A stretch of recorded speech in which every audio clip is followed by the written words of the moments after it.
여러분, 형제자매 사이가 어렸을 때는 그렇게 끈끈하고 소중한데 나이 들수록 왜 남처럼 느껴지는 걸까요? 어린 시절 함께 웃고 울던 그 혈육이 어느새 멀어져서 연락도 뜸해지고 만나도 어색해지는 경우를 많이 보셨을 겁니다. 이는 단순한 우연이 아니라 인간 본성의 자연스러운 흐름 때문입니다. 하지만 이 사실을 이해하면 오히려 더 건강한 가족 관계를 유지할 수 있어요. 오늘은 여러분과 함께 나이 들수록 형제자매가 남이 되는 이유를 냉철하게 탐구해 보겠습니다. 쇼펜하우어와 다른 철학자들의 지혜를 빌려 현실적인 조언을 드리려 합니다. 꼭 끝까지 들어봐 주시기 바랍니다. 첫 번째, 인간 본성은 이기적이기 때문이다. 쇼펜하우어는 인간을 고슴도치에 비유했습니다. 추위를 피하려 모이지만 서로의 가시 때문에 적당한 거리를 두게 된다는 거죠. 형제자매도 마찬가지입니다.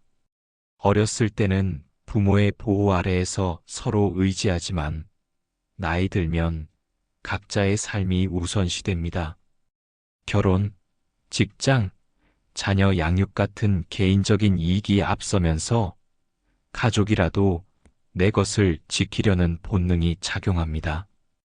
예를 들어 부모의 유산 분배나 재정 문제에서 갈등이 생기면 혈육이라도 냉정해지기 마련입니다. 쇼펜하우어의 말처럼 인간의 본성은 질투와 이기심으로 가득 차 있다. 이 사실을 명심하라. 형제자매를 너무 이상화하지 말고 각자의 이기심을 인정하면 관계가 덜 상처받을 수 있습니다. 두 번째, 삶의 변화가 거리를 만든다. 공자는 인생은 변화무쌍하다고 했습니다. 나이 들수록 결혼, 이사, 직업 변화로 인해 지리적 감정적 거리가 생깁니다. 한 명은 도시에서 바쁜 직장 생활을 하고 다른 한 명은 시골에서 가족을 키우면 자연스럽게 공통 관심사가 줄어듭니다. 어렸을 때는 매일 함께하는 일상이 있었지만 이제는 각자의 가족이 새로운 핵심이 됩니다. 탈무드의 지혜처럼 시간은 모든 것을 변화시킨다. 가까운 자도 멀어지게 한다. 현실적으로 연락을 유지하려 애쓰다 지치지 말고 자연스러운 흐름을 받아들이라. 강제적인 만남보다는 가끔의 진심 어린 대화가 더 소중합니다. 이 변화를 무시하면 오히려 갈등만 키우게 됩니다.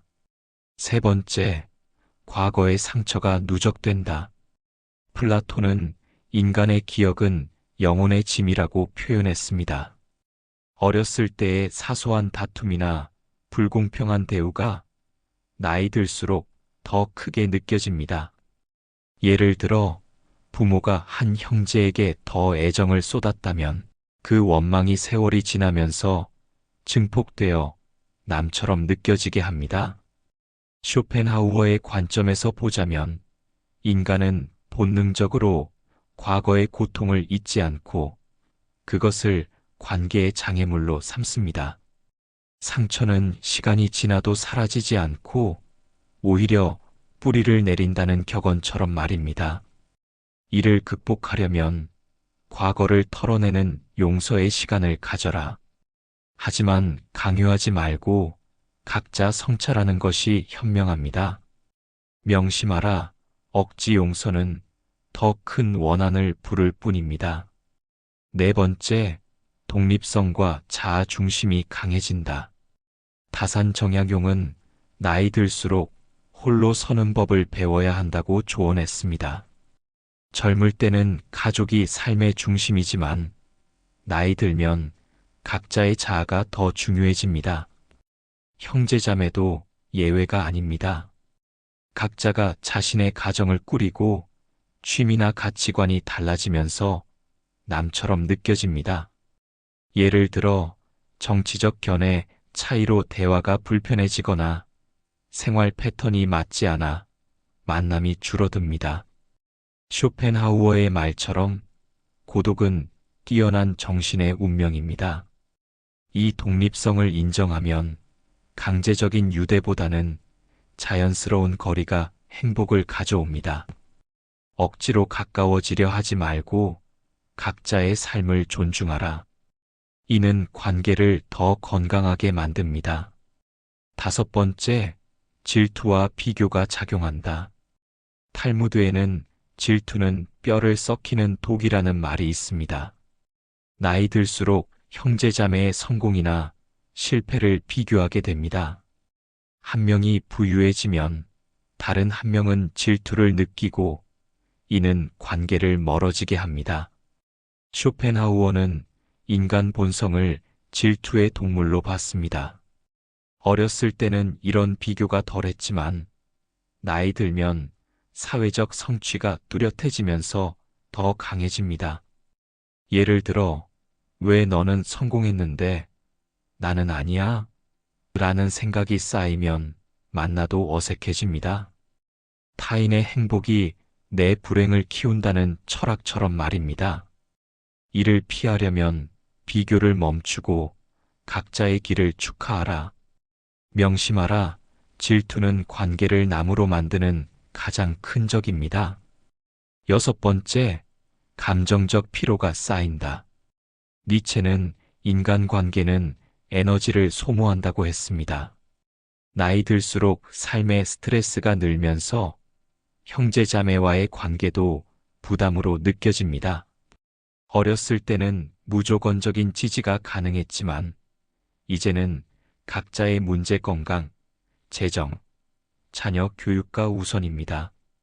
쇼펜하우어의 고슴도치 비유처럼 너무 가까우면 서로 찔리게 됩니다.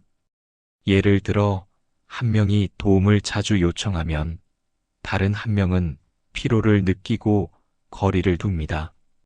감정에 과부하는 관계를 파괴한다는 격언입니다. 이를 위해 적당한 거리를 유지하라. 강제적인 도움보다는 서로의 한계를 인정하는 것이 현명합니다. 7번째, 가치관의 차이가 벌어진다. 공자는 서로 다른 길을 가는 자는 친구가 될 수 없다고 했습니다. 나이 들수록 경험과 환경이 달라지면서 가치관이 변합니다. 한 명은 전통을 중시하고 다른 한 명은 현대적 사고를 하면 대화가 어려워집니다. 쇼펜하우어의 관점에서 인간은 자신의 견해에 갇힌 존재입니다. 어렸을 때는 부모의 영향 아래 비슷했지만 이제는 각자의 삶이 가치관을 재구성합니다. 차이는 다툼의 씨앗이라는 말처럼 말입니다. 이를 받아들이고 강요하지 말라. 명심하라. 가치관 차이는 남이 되는 자연스러운 과정입니다. 8번째, 시간과 에너지의 한계 때문이다. 세네카는 인생은 짧다. 소중한 것을 선택하라고 조언했습니다. 나이 들수록 시간과 에너지가 제한되면서 형제자매 관계가 후순위가 됩니다. 일상에서 가족보다 자신의 건강과 휴식이 우선시됩니다. 쇼펜하우어의 말처럼 행복은 내면에서 오며 외부 관계는 부차적입니다. 예를 들어 주말에 가족 모임 대신 휴식을 선택하면 자연스럽게 거리가 생깁니다. 시간은 모든 것을 희석시킨다는 격언입니다. 이를 이해하면 강제적인 만남이 아닌 질적인 시간을 추구하라. 이는 관계를 더 의미 있게 만듭니다.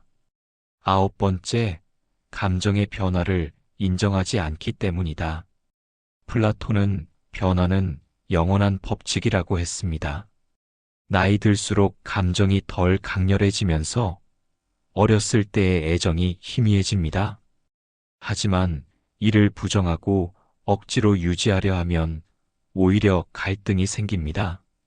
쇼펜하우어의 비관주의처럼 인간관계는 일시적입니다. 감정은 물처럼 흐른다. 막으면 썩는다는 철학입니다. 이를 받아들이고 새로운 형태의 관계에 가끔의 안부를 만들라. 명심하라. 변화 부정은 남이 되는 속도를 가속합니다. 10번째, 고독의 필요성이 커진다. 쇼펜하우어는 고독은 행복의 원천이라고 했습니다. 나이 들수록 홀로 있는 시간이 소중해지면서 형제자매와의 과도한 유대가 부담으로 느껴집니다. 어렸을 때는 함께함이 위안이었지만 이제는 내면의 평화가 더 중요합니다. 홀로 서는 자가 진정한 자유를 얻는다는 격언입니다. 이를 위해 고독을 즐기며 관계를 재정의하라. 강제적인 가까움보다는 서로의 공간을 존중하는 것이 현명합니다. 오늘 여러분과 함께 알아본 이유들이 어떠신가요? 어떻게 보면 냉정해 보일 수 있지만 나이 들수록 형제자매가 남이 되는 것은 인간 본성의 자연스러운 흐름입니다. 이 지혜를 알면 오히려 더 건강하고 스트레스 없는 가족 관계를 유지할 수 있습니다. 결국 나 자신을 사랑해야 남들에게도 진심을 줄 수 있으니까요. 오늘 함께 알아본 이 지혜들이 여러분의 삶과 가족 관계에 큰 도움이 되기를 바랍니다. 감사합니다. 영상이 도움이 되셨다면 구독과 좋아요 부탁드립니다.